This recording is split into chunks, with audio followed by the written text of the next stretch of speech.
कि पीएम मोदी 2 दिन में दूसरी बार बिहार दौरे पर हैं। आज वो जमुई पहुंचे हैं। यहां बिरसा मुंडा की 150वीं जयंती के मौके पर खास कार्यक्रम का आयोजन हो रहा है। जनजातीय गौरव दिवस के मौके पर प्रधानमंत्री मोदी यहां से धरती आबा जनजातीय ग्राम उत्कर्ष अभियान का शुभारंभ कर रहे हैं। तो ये तस्वीरें अब से कुछ देर पहले की हैं, जब पीएम मोदी जमुई पहुंचे और वहां पर आदिवासी लोक कलाकारों के साथ मिलकर उनके रंग में ही रंग गए। लोक नृत्य और गायन के साथ पीएम मोदी का यहां पर स्वागत किया गया। पारंपरिक तौर पर बिरसा मुंडा की जयंती के मौके पर आज देश भर में कई कार्यक्रम यहां पर आयोजित किए जा रहे हैं। तो दो तस्वीरें आपके सामने हैं। बिरसा मुंडा की जयंती पर आयोजित समारोह के मौके पर पीएम मोदी जमुई पहुंचे, जहां पारंपरिक लोक नृत्य और गायन के साथ उनका स्वागत किया गया और पीएम भी जो कलाकार वहां पर आए थे उनके रंग में रंग गए। और दूसरी तस्वीर में आप देख रहे हैं प्रधानमंत्री नरेंद्र मोदी को बिरसा मुंडा को नमन करते हुए, बिरसा मुंडा के योगदान को याद करते हुए उन्होंने श्रद्धांजलि उन्हें दी है। सीधे हम रुख करेंगे, हमारे संवाददाता मनीष हमारे साथ जुड़ गए हैं तमाम जानकारियां देने के लिए। पहले मनीष, आपसे यही जानना चाहेंगे कि प्रधानमंत्री यहां से आज धरती आबा जनजातीय ग्राम उत्कर्ष अभियान का शुभारंभ कर रहे हैं। इस अभियान की हाइलाइट्स क्या हैं? देखिए, प्रधानमंत्री नरेंद्र मोदी जब से 2014 में सत्ता में आए हैं, तो उसके बाद से ये बिरसा मुंडा की जयंती को काफी बड़े स्तर पर मनाया जाता है। 2021 से इसे जनजातीय आप जो कह सकते हैं कि जनजातीय गौरव दिवस के रूप में मनाया जाता है। और जहां तक आज का कार्यक्रम का सवाल है, तो न केवल 6,600 करोड़ रुपए की योजनाओं का शुभारंभ, शिलान्यास और लोकार्पण हो रहा है। इसके अलावा सरकार के द्वारा पिछले 10 सालों में आदिवासियों के ये जो किए गए काम हैं, उसकी भी एक रिपोर्ट कार्ड दी गई है, जिसके अंतर्गत 58 लाख आवास, करीब 1.5 करोड़ शौचालय, 91 लाख आयुष्मान कार्ड से जो आदिवासी लोग हैं उनको ये सुविधा मुहैया कराई गई है। इसके अलावा 5 करोड़ लोगों के लिए 80,000 करोड़ से धरती आबा जनजातीय ग्राम उत्कर्ष अभियान का एक शुभारंभ भी किया गया है। इसके अलावा सरकार के द्वारा जो है करीब आदिवासियों के लिए 476 एकलव्य मॉडल आवासीय विद्यालय खोले गए हैं, जिसमें करीब 1,43,000 अनुसूचित जनजाति के विद्यार्थी अभी वहां पढ़ाई कर रहे हैं। और आने वाले दिनों में करीब 11 जनजातीय स्वतंत्रता सेनानी संग्रहालयों के निर्माण को मंजूरी दी गई है, यानी कि आने वाले वर्षों में इन संग्रहालयों का निर्माण होगा।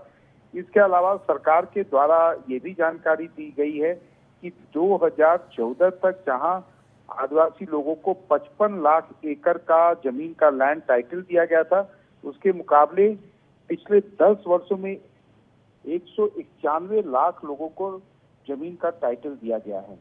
तो ये सब सारी सरकार की उपलब्धियां हैं। और आज चूंकि ये कार्यक्रम मैं आपको बता दूं, ये स्वाभाविक रूप से ये झारखंड में होना चाहिए था, लेकिन चूंकि झारखंड में अभी चुनाव चल रहा है, मॉडल कोड ऑफ कंडक्ट लगा हुआ है, इसलिए इस कार्यक्रम को जो झारखंड से सटा हुआ जमुई जिला है, जहां पर बिहार में अभी भी आदिवासी समाज के लोग वहां पर रहते हैं, उनकी अच्छी खासी जनसंख्या है, इसलिए इस कार्यक्रम का आयोजन वहां पर जमुई में किया गया है।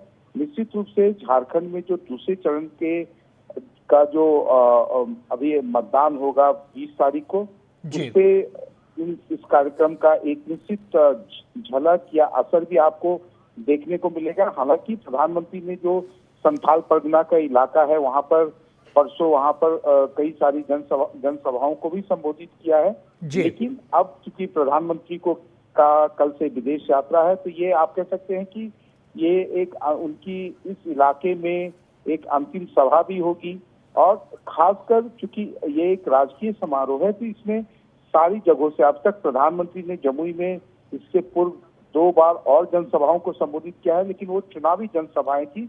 ये पहली बार है कि यहाँ पर इतना बड़ा सरकारी कार्यक्रम का आयोजन किया गया है। जी मनीष, प्रधानमंत्री मनीष, भले ही कार्यक्रम झारखंड में नहीं हो रहा है चुनाव के चलते, लेकिन जमुई जो है, आपने जो बताया जैसा कि झारखंड से सटा हुआ इलाका है, यहाँ भी भारी संख्या में आदिवासी लोग मौजूद हैं। और इस समय हम सीधी तस्वीरें आपको कार्यक्रम की दिखा रहे हैं। मंच पर प्रधानमंत्री नरेंद्र मोदी मौजूद हैं और ये उन्होंने 2 सिक्के आज इस विशेष मौके पर जारी किए हैं। आपको बता दें, डाक टिकट भी आज जारी होना है। 2 सिक्कों को भी जारी किया गया है प्रधानमंत्री के अलावा। आपको वहाँ पर मंच पर जो मौजूद हैं आप देख सकते हैं, वहाँ पर बिहार के सीएम नीतीश कुमार मंच पर इस समय मौजूद हैं और इसके अलावा जो रामविलास पासवान एलजेपी के जो नेता हैं चिराग पासवान, वो वहाँ पर मौजूद हैं। और जैसा मैंने आपको बताया था कि सिक्कों के अलावा डाक टिकट भी जारी की जाएगी, तो प्रधानमंत्री मोदी ने यहाँ पर डाक टिकट भी जारी किए हैं और आदिवासी कलाकारों के साथ उनके ही रंग में रंगे नजर आए प्रधानमंत्री नरेंद्र मोदी। मैं एक बार फिर से मनीष का यहाँ पर रुख करना चाहूँगा। मनीष, जो मैं सवाल आपसे पूछ रहा था कि भले ही कार्यक्रम झारखंड में नहीं हो रहा है, लेकिन जो इस कार्यक्रम का संदेश है वो झारखंड तक जाएगा जरूर। निश्चित रूप से ये एक सच रहा है कि जब से केंद्र में एनडीए की सरकार आई है, तो जो आदिवासियों के को एक तरह से लक्ष्य करके जो अलग अलग कार्यक्रम चलाए गए हैं, उसका असर जो है, अगर आप कहीं भी आदिवासी बहुल इलाकों में जाएंगे तो आपको देखने को मिलेगा। और जिस तरीके से सरकार हर वर्ष कोई न कोई नई योजनाओं का शुभारंभ करती है, उसका भी असर देखने को मिलता है, जमीन पर देखने को मिलता है। और खासकर झारखंड में जब चुनाव हो रहे हैं, तो वहां पर ये आज के कार्यक्रम का आने वाले जो दूसरे चरण का मतदान है, उस पर से इसका जरूर निश्चित रूप से असर होगा। अब देखना यह है कि प्रधानमंत्री आज की जनसभा में क्या संबोधन करते हैं और कौन सी नई स्कीम का वो आदिवासियों के लिए शुरुआत करते हैं। तो ये सब मानकर चल रहे हैं कि झारखंड के चुनावों पर इसका एक जरूर बीजेपी के लिए सकारात्मक असर होगा। जी मनीष, आप जो प्रधानमंत्री जब से आए हैं 2014 से लेकर अब तक आदिवासियों के उत्थान, उनके उत्कर्ष से जुड़ी कई योजनाएं केंद्र सरकार के स्तर पर शुरू की गई हैं, उनको एग्जीक्यूट किया गया है। अगर हम इसके असर की, इसके इम्पैक्ट की बात देखें तो बिहार झारखंड में इसका क्या इम्पैक्ट आपको नजर आता है?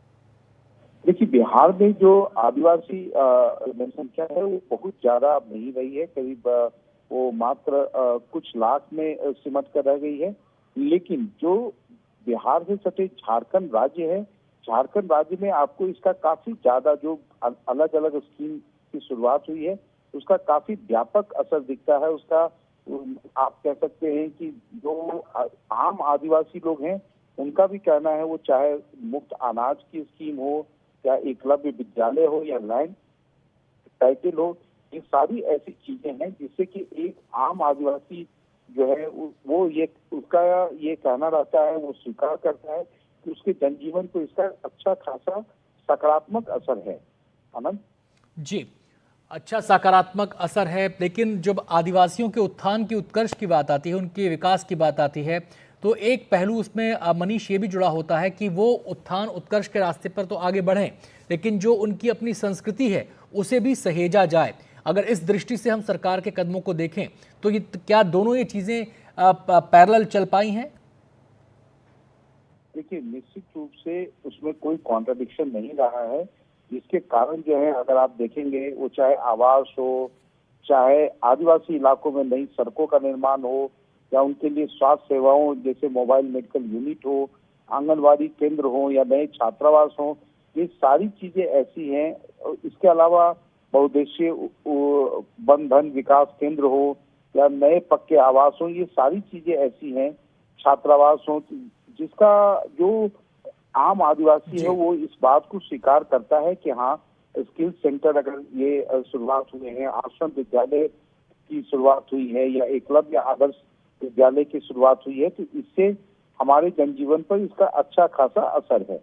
शुक्रिया मनीष आपका इस पूरी बातचीत के लिए।